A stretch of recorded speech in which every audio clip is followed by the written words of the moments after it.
नमस्कार प्रिय साथियों, वेलकम टू एग्जाम वॉर।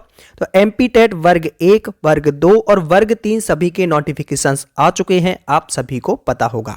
इस बार काफ़ी कुछ बदलाव भी किए गए हैं इस परीक्षा में, लेकिन इंटरेस्टिंग बात यह है कि जिन लोगों को स्पोर्ट, सिंगिंग, डांसिंग जैसी एक्टिविटीज़ में दिलचस्पी है और उसके लिए भी इस बार वैकेंसी रखी गई हैं।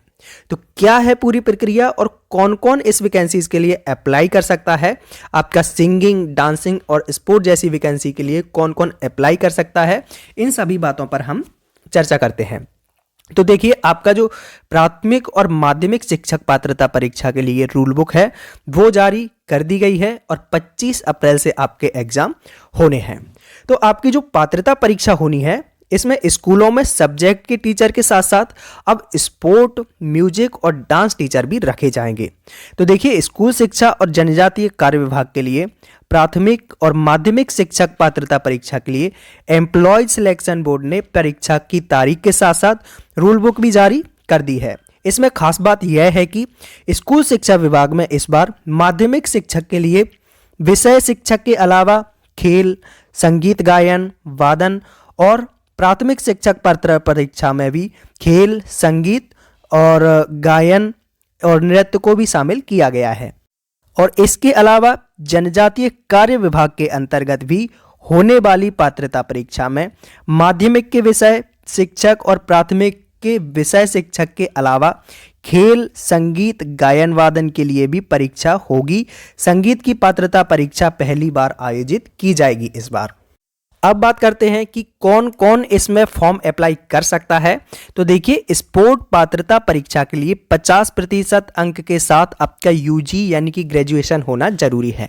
माध्यमिक शिक्षक स्पोर्ट पात्रता परीक्षा के लिए शारीरिक शिक्षा में 50% अंकों के साथ आपका बीपीएड, बीपीई अथवा इसके समकक्ष होना चाहिए। इसी तरह अगर आप संगीत में फॉर्म डालना चाहते हैं तो गायन वादन में आपका मान्यता प्राप्त बोर्ड से कम 50% अंकों के साथ हायर सेकेंडरी परीक्षा और मान्यता प्राप्त संस्थान से B Mus, M Mus with कोविद रत्न या बी म्यूज के समकक्ष होना चाहिए।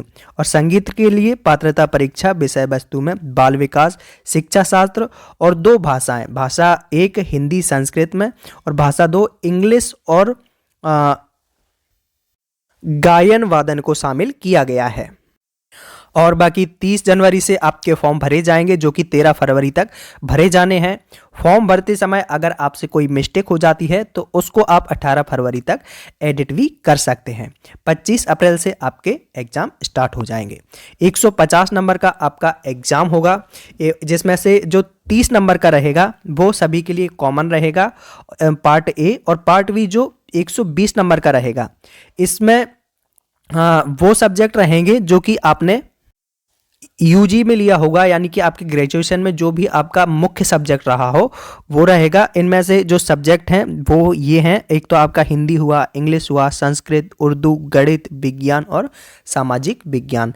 इनसे आप किसी भी एक सब्जेक्ट से फॉर्म फिल कर सकते हो, जो कि आपका 120 नंबर का पेपर यहाँ से आएगा। बाकी नेगेटिव मार्किंग इस बार पहली बार करी गई है, 1/4 यानी कि 1/4 आपकी इस बार नेगेटिव मार्किंग की गई है। तो ये थी जानकारी नए बदलाव की, जो कि एमपी टेट वर्ग 2 और वर्ग 3 में किया गया है। अगर आप चैनल पर नए हैं तो चैनल को सब्सक्राइब करके बेल आइकन पर क्लिक कर लीजिए, ताकि प्रत्येक वीडियो का नोटिफिकेशन आपको प्राप्त हो सके।